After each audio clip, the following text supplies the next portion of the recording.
News చూస్తున్నారు. America Iran మధ్య భీకర యుద్ధం జరుగుతుంది. గల్ఫ్ అంతటా ఇరాన్ ప్రతీకార దాడులకు దిగుతుంది. తాజాగా హార్మోజ్లోని 2 ఆయిల్ ట్యాంకర్లపై ఇరాన్ అటాక్కి పాల్పడింది. దాడిలో 2 నౌకలు బ్లాస్ట్ అయినట్టుగా తెలుస్తుంది. పలువురు మృతి చెందారు. 2 నౌకల్లో కలిపి మొత్తం 46 మంది సిబ్బంది ఉన్నారు. అందులో 30 మంది భారతీయులు ఉన్నట్టుగా తెలుస్తుంది. నౌకలు తమ హెచ్చరికలను పట్టించుకోలేదని ఇరాన్ వెల్లడిస్తూ ఉంది. ఇటీవల జోర్దాన్లో ఇరాన్ జరిపిన దాడుల్లో 3 అమెరికా సైనికులు మరణించారు. 100 మందికి పైగా సైనికులకు తీవ్ర గాయాలయ్యాయి. సైనికుల మృతిపై ట్రంప్ తీవ్రమైన ఆగ్రహం కూడా వ్యక్తం చేశాడు.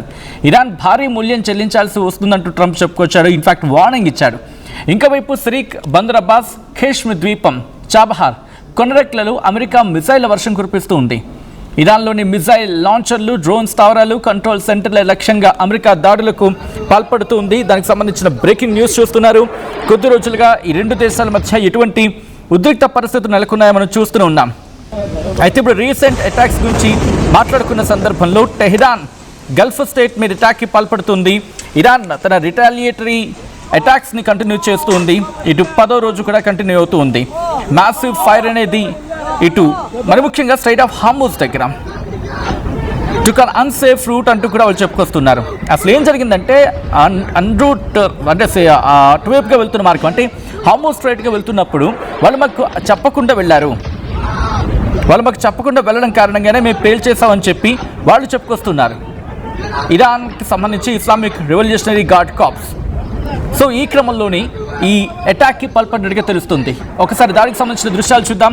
ఈ కథనం మిమ్మల్ని కాస్త కలవరపరచవచ్చు. అయితే మిమ్మల్ని కలవరపాటు గురించడం ఆర్టీవీ ఉద్దేశం కాదు, కానీ ఇటువంటి కథనాలు చూసినప్పుడు కాస్త కలవరపాటు గురే అవకాశం ఉంటుంటుంది. కాబట్టి దీనికి సంబంధించి తగిన జాగ్రత్తలు తీసుకోవాలని ఆర్టీవీ సూచించడం జరుగుతోంది. This is the disturbing content. Viewer description is highly advised.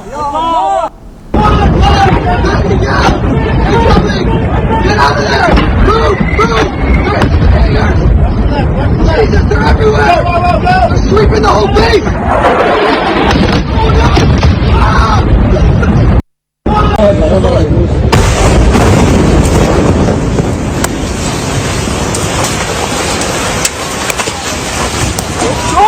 الله أكبر ولله الحمد.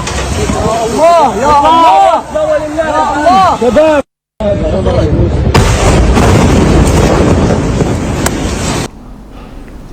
Visuals మీరు చూస్తున్నారు. నౌకపై దాడికి సంబంధించి మాట్లాడుకుంటున్న సందర్భం ఐఆర్జీసీ ఒకటే చెబుతుంది, మేము ప్రతీకార దాడులకు దిగాం, మేము ప్రతి దాడులు చేస్తాం అని చెప్పుకొచ్చింది. ఎందుకంటే అమెరికాకు సంబంధించి వాళ్ళ సైనిక, ఆర్థిక, సాంకేతిక మౌలిక వసతులే టార్గెట్గా ఇరాన్ ముందుకు వెళ్తూ ఉంది. ఇస్లామిక్ రెవల్యూషనరీ గార్డ్ కార్ప్స్ ప్రతీకార దాడులను తీవ్రతరం చేయడంలో భాగం. అయితే బహ్రెయిన్లో ఉన్న వాళ్ళ అమెరికన్ టెక్నాలజీ దిగ్గజం అమెజాన్కి సంబంధించి అమెజాన్ ప్రధాన డేటా ఇన్ఫ్రాస్ట్రక్చర్పై క్రూయిజ్ మిసైల్స్తో దాడి చేసి పూర్తిగా ధ్వంసం చేసినట్లు ఐఆర్జీసీ చెప్పుకొచ్చింది. బట్ అది ఎంతవరకు వాస్తవం, అది ఎంతవరకు నిజం అనేది ప్రస్తుతం as of now biggest question mark. Operation నస్ర్ 2లో భాగంగా ప్రతీకార దాడులకు దిగుతూ ఉంది. ఇరాన్ వార్తా సంస్థలుగా చెప్పుకునే కొన్ని ఉన్నాయి. అవి చెప్తున్న దాని ప్రకారం తమ ఎయిర్ స్పేస్లోకి ఎవరైనా వస్తే విడిచిపెట్టమంటూ ఉంది. బట్ బిఫోర్ దట్ ట్రంప్ కూడా ట్వీట్ చేస్తున్నాడు, every time Iran kills an American soldier they will pay for that killing అంటూ కూడా. Every time Iran kills an American soldier they will pay for that killing many times over. This directive has been passed on to secretary of war Pete Hegseth, chairman of the joint chiefs of staff Daniel Caine and every leader in the military, president Donald J Trump అంటూ కూడా. మీరు మా American సోల్జర్ని చంపిన ప్రతిసారి దానికి అన్ని రెట్లు, దానికి ఒక 100 రెట్లో లేకపోతే ఎంతో కొంత, మెనీ టైమ్స్, దానికి అంతకంతకు మేము చెల్లింపు చేస్తాం. భారీ మూల్యం మీరు చెల్లించుకోవాల్సి వస్తుంది. మా అమెరికన్ సోల్జర్ని చంపిన ప్రతిసారి మీరు దానికి భారీ మూల్యం చెల్లించుకోవాల్సి వస్తుంది. ఇప్పటికీ వార్ అంటే యుద్ధ మంత్రిగా మాట్లాడుకునే పీట్ హెగ్సెత్కి డైరెక్షన్స్ ఇచ్చాను. అలాగే joint chiefs of staff chairman Daniel కేన్కి కొన్ని డైరెక్షన్స్ ఇచ్చాను. అలాగే ప్రతి లీడర్, మిలిటరీ ఉండే ప్రతి లీడర్కి కొన్ని డైరెక్షన్స్ ఇచ్చాను, దానికి తదనుగుణంగా నడుచుకోమని చెప్పి అంటూ కూడా చెప్పుకొచ్చాడు ట్రంప్. అయితే ఇక్కడ ఎందుకు ఈ ప్రతీకార దాడులు జరుగుతున్నాయి అనేది మనం ఇన్ఫాక్ట్ ఉదయం కూడా మాట్లాడుకోవడం జరిగింది. ఒకసారి ఆ వెషల్ మీద జరిగిన అటాక్కి సంబంధించి ఆ విజువల్స్ మీరు చూడొచ్చు. అదిగోండి అక్కడ మీరు చూడొచ్చు, పొగలు ఎగసిపడుతున్నాయి, మంటలు ఎగసిపడుతున్నాయి. అయితే ఎందుకు ఈ దాడులకు పాల్పడిందంటే, బందర్ అబ్బాస్ పోర్ట్ మీద అమెరికా దాడి చేస్తుంది, కేష్ మైలాన్ మీద దాడి చేస్తుంది, సిరిక్ మీద దాడి చేస్తుంది, అలాగే దాంతోపాటు బుషేర్ మీద, దాంతోపాటు బందర్ లంగి అని చెప్పి ఇంకోటి అక్కడ ఏదో ఉందంట, దాని మీద దాడి చేస్తుంది. అలాగే చాబహార్ పోర్ట్ మీద, కొనరాక్ పోర్ట్ మీద, ఇలా అనేక వాళ్ళకి సంబంధించిన ఇన్ఫ్రాస్ట్రక్చర్స్ మీద, వాళ్ళకి సంబంధించిన కీలక స్థావరాల మీద దాడి చేస్తుంది. కాబట్టి ప్రతీకార దాడులకు దిగుతున్నామని చెప్పి ఇటు ఇరాన్ చెబుతూ వస్తోంది. వాళ్ళ ఎయిర్ ఫోర్స్ ఆపరేషన్ నస్ర్ 2లో భాగంగా దాడులను చేపట్టాయి. ఇరాన్లోని దార్కోవిన్ దగ్గర ఇంటర్నేషనల్ న్యూక్లియర్ అంటే అంతర్జాతీయ అణు ఇంధన సంస్థ IAEA పర్యవేక్షణలో నిర్మాణంలో ఉన్న పౌర అణు విద్యుత్ కేంద్రంపై అమెరికా బలగాలు జరిపిన దాడులకు వైమానిక దాడులతో మేము ప్రతిదాడులు చేస్తామని చెప్పుకొచ్చింది. మిజైల్ అటాక్ చేస్తుంది IRGC. అయితే ఇక్కడ అమెరికాకు సంబంధించి US సెంట్కామ్ అంటూ ఉంటారు, అమెరికా సెంట్రల్ కమాండ్ హార్మోజ్ స్ట్రైట్లో నౌకాయాన భద్రతా నెపంతో ఇరాన్ స్థావరాలపై దాడులకు దిగుతుండడంతో ఇరాన్ సైతం గల్ఫ్ రీజన్లోని కొన్ని అంటే వాళ్ళ అమెరికాకు సంబంధించిన రాడార్ సిస్టమ్స్ను లేకపోతే వాళ్ళ ఎయిర్ బేసెస్ను వాటిని టార్గెట్ చేసుకుంటోంది. సో వీటితో పాటు ఇంకొన్ని అటాక్స్ కూడా జరుగుతూ ఉన్నాయి. ప్రస్తుతం వందలాది మంది గాయాల పాలయ్యారు అనే అంశం, ఇది నేనంటున్న మాట కాదు, పెంటగాన్ కన్ఫర్మ్ చేస్తోంది. దాదాపుగా 100 మంది US సర్వీస్ మెంబర్స్ ఇంజూర్ అయ్యారు ఇరాన్ అటాక్లో భాగంగా. దాంతోపాటు అమెరికన్ మిలిటరీ బేస్కి సంబంధించి వెస్ట్ ఏషియాలో ఉన్న సందర్భంలో, వెస్ట్ ఏషియా వ్యాప్తంగా ఉన్న జోర్డాన్లో కావచ్చు, లేకపోతే మిగిలిన అంటే ఇరాక్ నుంచి మొదలు పెడితే ఇదిగోండి ఇలా ఉంటుంది వాళ్ళదంతా. సో ఈ ప్రాంతాల్లో ఇక్కడంతా మోహరించి ఉంటారు, క్లియర్గా చూపించే ప్రయత్నం చేస్తాను తర్వాత. సో ఇరాక్ నుంచి మొదలుపెట్టి Syria, Jordan, Kuwait, Qatar, Bahrain, Saudi Arabia, UAE ఈ ప్రాంతాల్లో వాళ్ళు మోహరించి ఉన్నారు. అటు ఇటుగా దాదాపు 50,000 మంది సైన్యాన్ని మోహరించడం జరిగింది.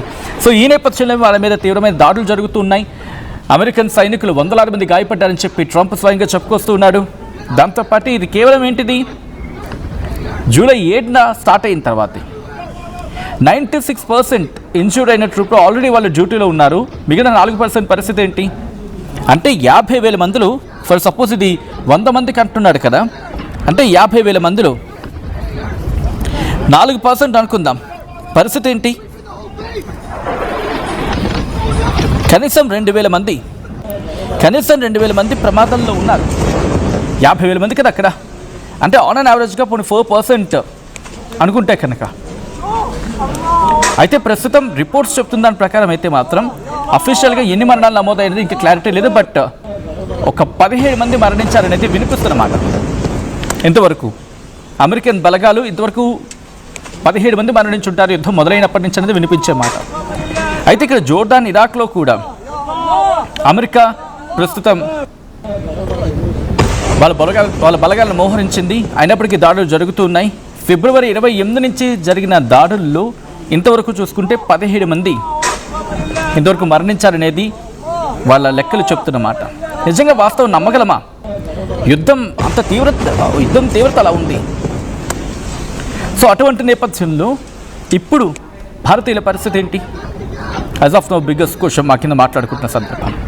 ఈ కథను మిమ్మల్ని కాస్త కలవరపరచచ్చు. అయితే మిమ్మల్ని కలవరపాటు గురి చేయడం RTV ఉద్దేశం కాదు, కానీ ఇటువంటి కథనాలు చూసినప్పుడు కాస్త కలవరపాటు గురి అవకాశం ఉంటుంది. కాబట్టి దీనికి సంబంధించి తగిన జాగ్రత్తలు తీసుకోవాలని RTV సూచించడం జరుగుతోంది. This is a disturbing content, viewer description is highly advised.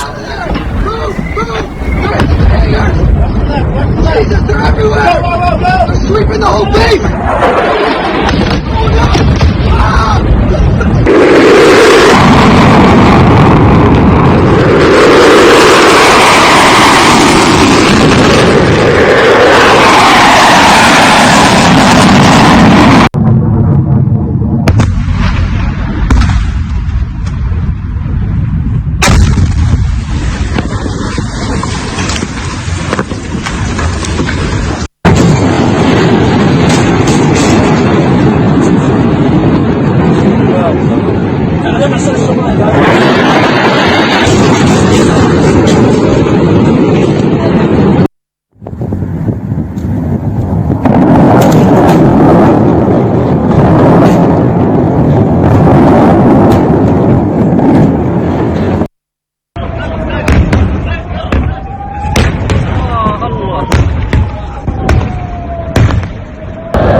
ప్రస్తుతం దాడులు తీవ్రతరమవుతూ ఉన్నాయి. అటుగా వచ్చే వెషల్స్కి సంబంధించి ఆందోళన కలిగిస్తూ ఉంది.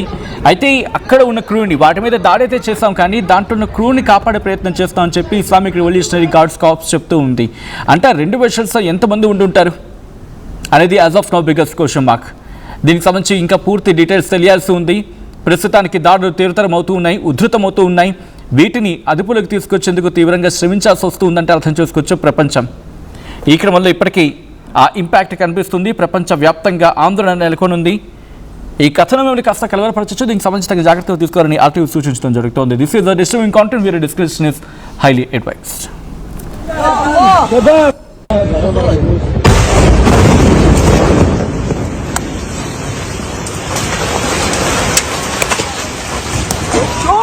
الله أكبر ولله الحمد. الله يا الله أكبر ولله الحمد. شباب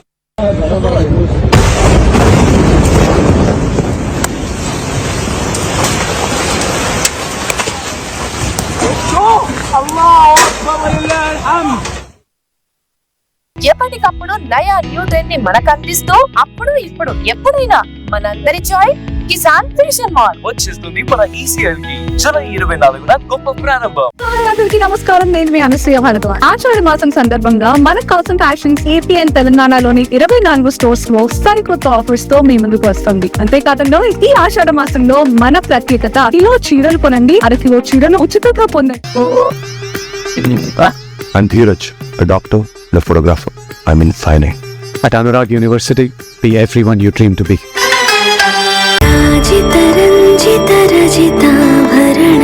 Pure red form with grace made noble.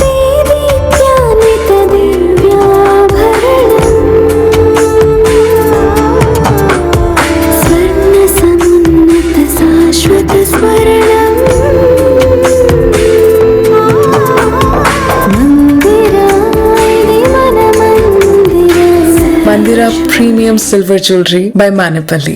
Tournament కి ముందు పెయింట్ ఎలా చేస్తాం?